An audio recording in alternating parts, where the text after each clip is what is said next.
he went into problem solving. There wasn't any spiral. It was simply, there is always a next move. That is the difference with a wealth mindset. They assume that there is always a next move. Rich gets stuck on the loss and tries to fix the problem that has already happened rather than looking at how can we move on, because I know and I trust that there is always a next move. Welcome to Rich Work, the podcast for established female entrepreneurs ready to turn their expertise into premium clients and consistent high-ticket revenue. I'm Rachel Pearson, global brand and business strategist, skincare obsessed, and always distracted by booking the next mini break. Here you'll learn how to position like a luxury brand, attract clients who love to invest, and build wealth that actually lasts, so you can create the business and life you want, not someone else's version of success. This is where premium positioning and building wealth meet for women who are rewriting the rules. Let's get into it. It is about time with a podcast called Rich Work that we dive into, what does being rich mean? What does wealth mean to you? Because I think most of us use those words interchangeably, and I don't think they're the same thing at all. You can be rich and miserable.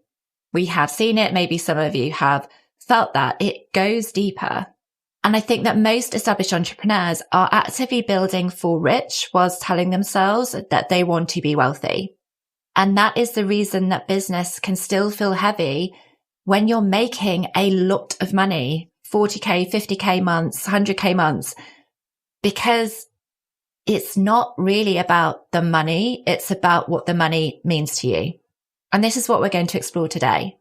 I'm not going to hand you a definition of what being rich is, what being wealthy is. It's going to be subjective, but I want to pull it apart and I want you to start thinking about the difference and how these impact the decisions that you're making in your business.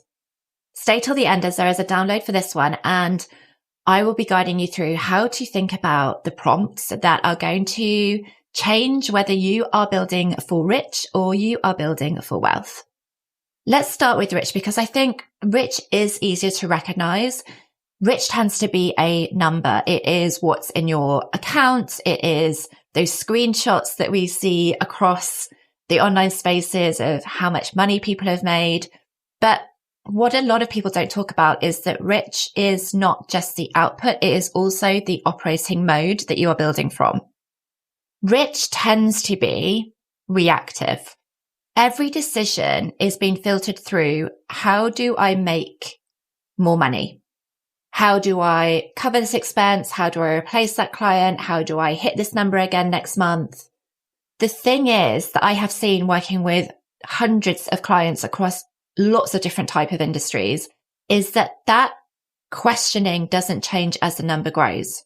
You could be making 5K month and you can be making 50K months and be running on the same internal script. So the outgoings get bigger and maybe the expectation gets bigger as you're making more money, but the starting point can be the same, is how do I manage this money? How do I react to what is in front of me? How do I keep going? And that is what can create the pressure, the expectation, the responsibility of, I'm making this much money now. Now, how do I make sure that I don't lose it? I had a client say to me recently, I'm making more money than I have ever made. So why does it feel exactly the same? And that's a phrase I hear a lot. And I think this question of why does it feel exactly the same cracks open this whole discussion that we're having in today's podcast. Because if more money doesn't change how it feels, then the feeling isn't about the money amount.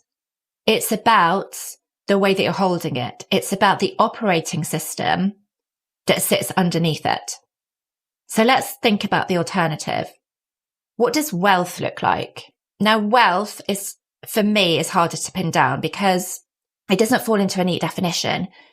It's going to be so subjective based on what your idea of success looks like, what your vision is for your life, what your vision is for your business. You can feel wealthy in so many different ways that are not just related to how much money you make. And that is one of the key differentiators between rich and wealth. I'm going to give you a scenario though of a experience that happened to me recently, which really highlighted how the rich thinking works versus a wealth mindset. I went to a really nice hotel in London recently to host a client strategy weekend. We had a beautiful time in a luxury hotel. We did work. I promise. We did strategy. We looked at a whole business model. We spent 2 days together. And I thought this is the perfect opportunity for me to take along one of my Christmas presents, which was a pair of Gucci shoes that my husband had bought me for Christmas. These shoes are incredible. They are beautiful. They're worth £1,500, around that anyway. And I thought, why not take these shoes along? Until I realized that I'd left them in the hotel room. I got back to my home, which is just outside of London, and I had that sinking feeling. You know, when you feel like you have forgotten something, but you think, no, that's just a niggle in the back of my head. No, this was true. I rang the hotel straight away and I put in logged a ticket of losing the shoes, and they came back quite quickly and said, they're not here. I knew those shoes were there. I knew I had been nowhere else apart from that hotel room onto the train with my one bag. They had to be there. But now the panic was really starting to set in. I didn't want to tell my husband because I wanted to figure this. I wanted to sort it out on my own. But I got to that point where I was so distracted, I had to tell him. And he was completely calm.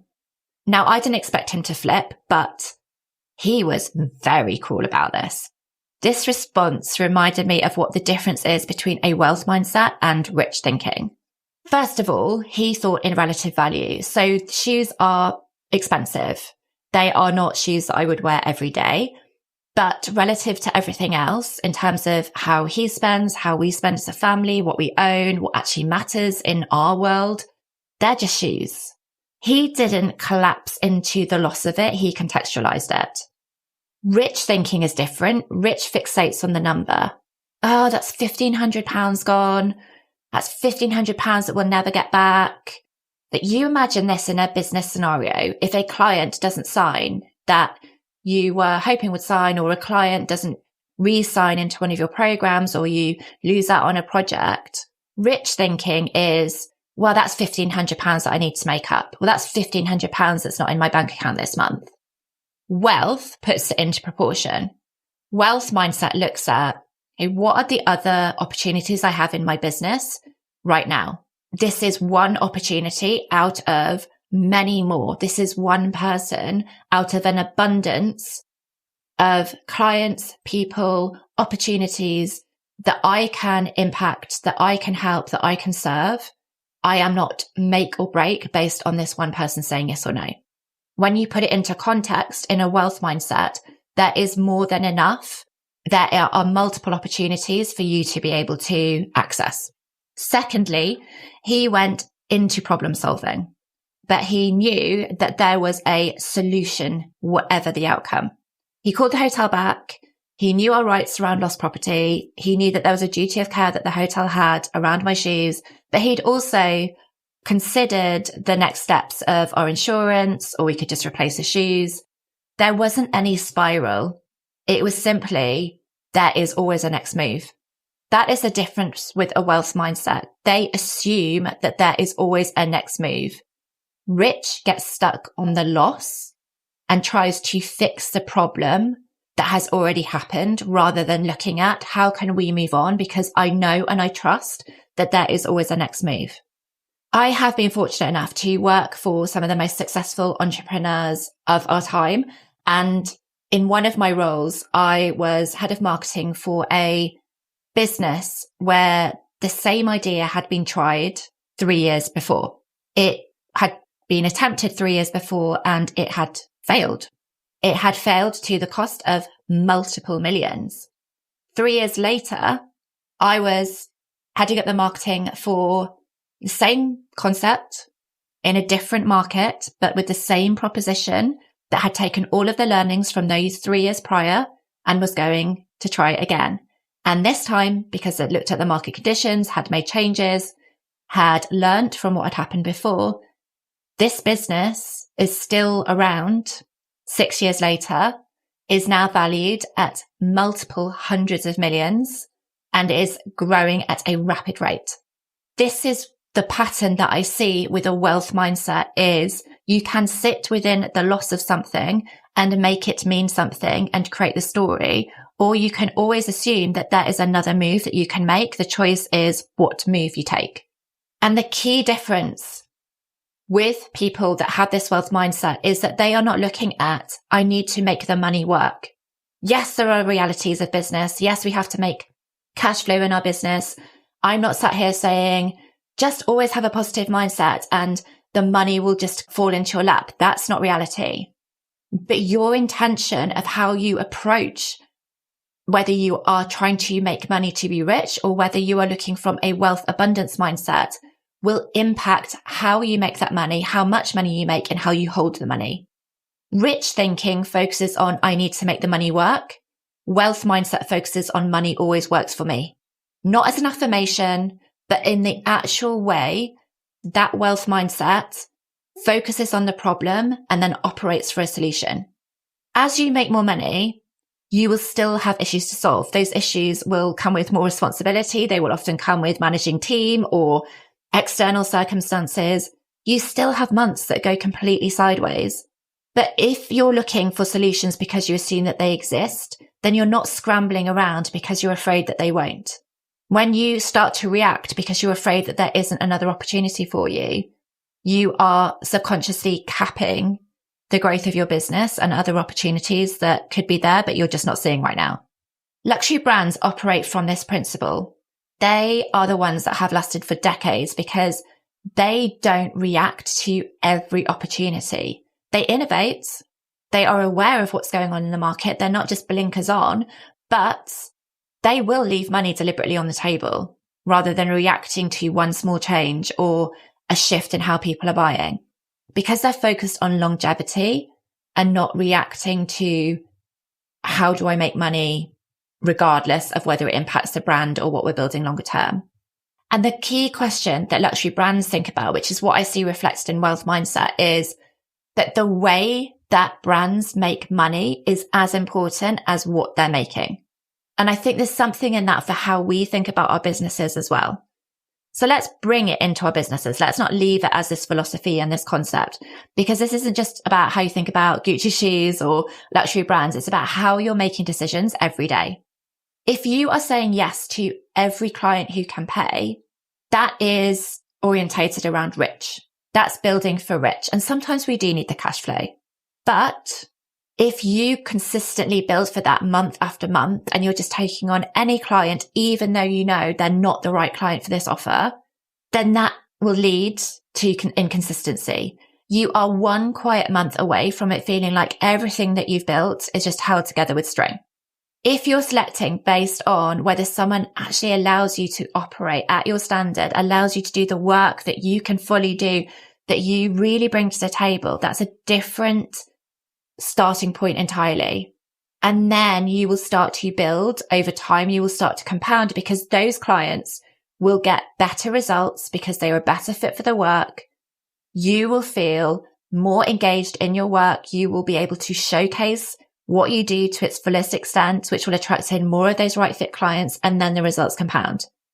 So how do you start working out for wealth? The question that you have probably answered already is, how much do I want to make?